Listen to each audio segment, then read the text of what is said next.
Hey guys, it's Little Ash here, or also known as Ashley Nicole.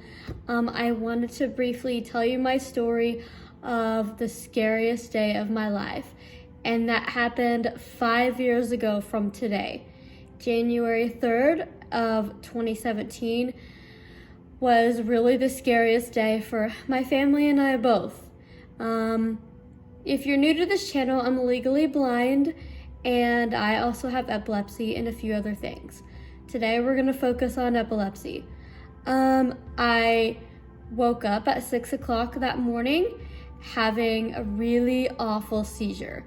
And usually they would only last a couple minutes. I have had seizure episodes before this, but and we had emergency medicine, but this time it didn't stop. And it was 5 minutes long, and it was over that. And so at the time, we knew to go to the hospital when something like that happened. This is something we had never ever experienced before. So we were in good hands with the pediatric neurologist. This was out of control. So we hopped in the car. I mean, my seizures were like, they were stopping and starting, stopping and starting, stopping and starting. I would get the taste of metal in my mouth and the smell of fingernail polish removal. And I knew those were auras, but I didn't understand. Like, I knew every time that would happen, a seizure was getting ready to happen. My body would shake. It was really bad. So my parents and I hopped in the car and we headed to the children's hospital. That day was a very hard day and a very scary day. I couldn't eat. The seizures I had hundreds within that just entire day alone. We lost count. Some were shorter, some were longer. But it came to the point where I couldn't eat. I couldn't swallow. I couldn't even walk. I was so weak. And they confirmed at the hospital, yeah, they were absolutely seizures. I mean, of course we knew what they were, but when you end up in an emergency room, you never know what's gonna happen. And 8 hours of seizures. And that lasted the rest of the month. So I was in and out of the hospital getting tests done. I had just made it into the School of Music for music business. And you know, I'd had a few episodes throughout the Christmas break, but we thought maybe I was just really stressed out because I was worn out. It had been a hard semester at school. And, you know, but little did I know, the hardest semester was yet to come.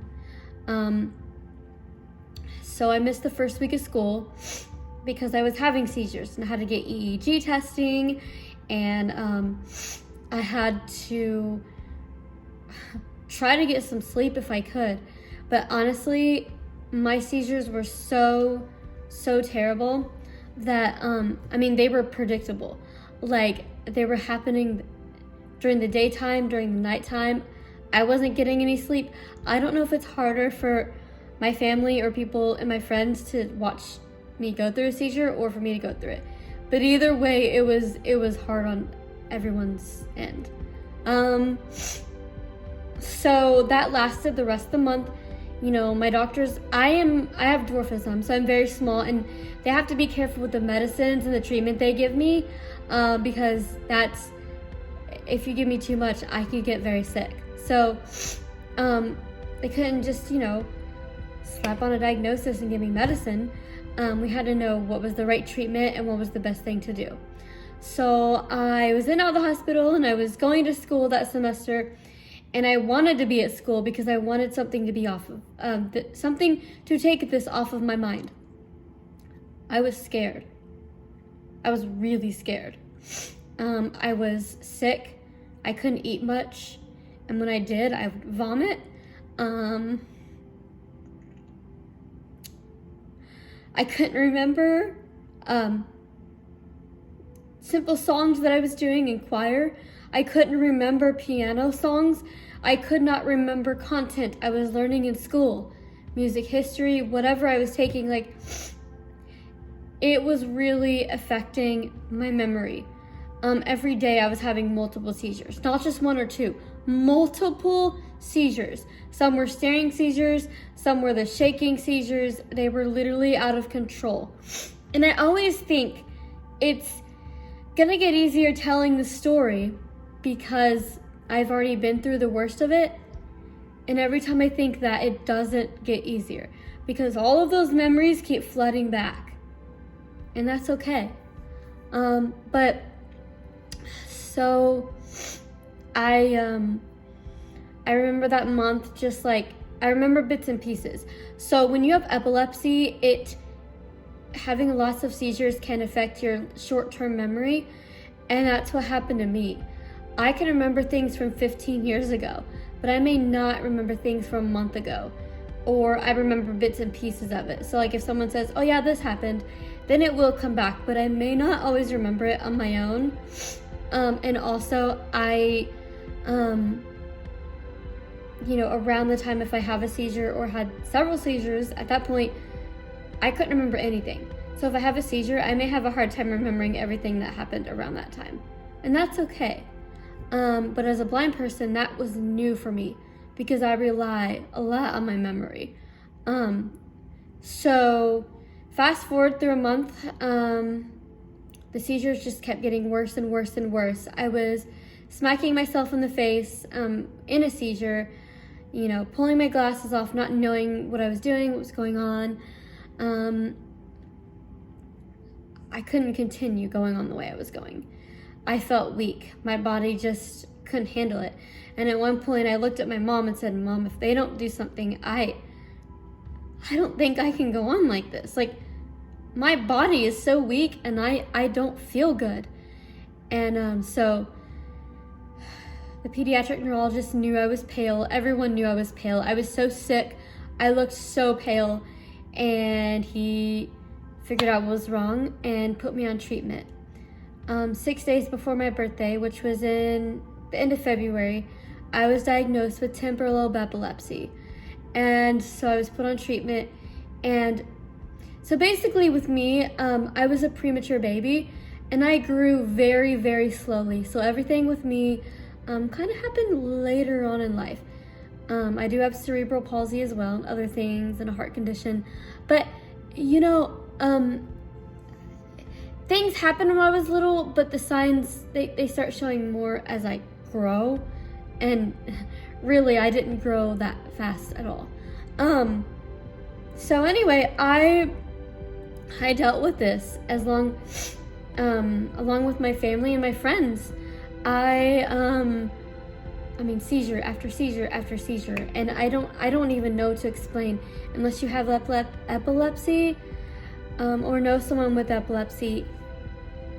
You know exactly what I'm talking about, and if you don't, I pray you never have to face that.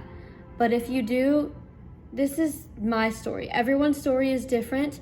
Everyone's seizures and epilepsy is different, but this is my story. And so once I got put on treatment, the seizures stopped. And I was so grateful. I'm gonna try not to leave out any details, but I also don't want to tell a 35-minute story today.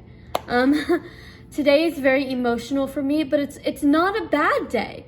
It's just a day that I remember, when I couldn't pray, people were praying for me because I was so weak and I was so sick. And it was the scariest day of my life, no joke. You don't control epilepsy, epilepsy controls you. So when I was put on treatment, I started to feel so much better. And I remember going to see the doctor a couple weeks later, and he said, "You don't look pale." And that was the first sign of a sigh of relief. Like, I knew everything was gonna be okay. I remember that I was afraid to take my treatment at first. Not because I was afraid of the treatment. I was just like, what if this doesn't work?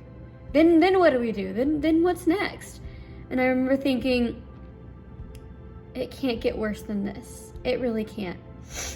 And I'm so grateful. I wasn't refusing the treatment. I was just scared.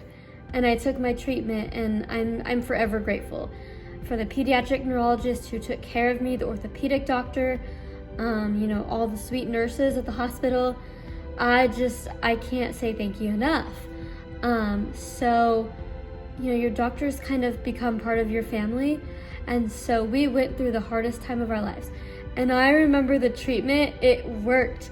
But I do remember my doctor sitting me down and saying, listen, I didn't want to tell you this at the time, but if your treatment hadn't worked, your seizures were so bad, I was gonna have to hospitalize you to see what's going on. Thankfully, we didn't have to do that. But that was scary. My memory started to come back. And on May 17th of 2017, I woke up and wrote a song. The song Jesus Is There was a song that I wrote because it wasn't the walk that I wanted to take or knew I would take, but I knew I wasn't taking alone. And the main thing that I learned about January 3rd of 2017 is that God was with me every step of the way. I'm a Christian, and like I said, when I couldn't pray, everyone else was praying for me. And I had so many seizures, they kind of basically damaged my lower back spine down. So that's why I have, a hard time walking long distances now. And I do have cerebral palsy anyway, so I already got tired in the first place, but the seizures really did a number on my body. So in the midst of everything, I'm healthy, I'm doing great, but I am on seizure treatment and I do have hiccups. So it's not always a 911 call. It's just, we know what to do if I have a seizure. We have a plan in action, but the treatment controls it. And I am forever grateful. But the scariest day of my life taught me that faith is bigger than fear.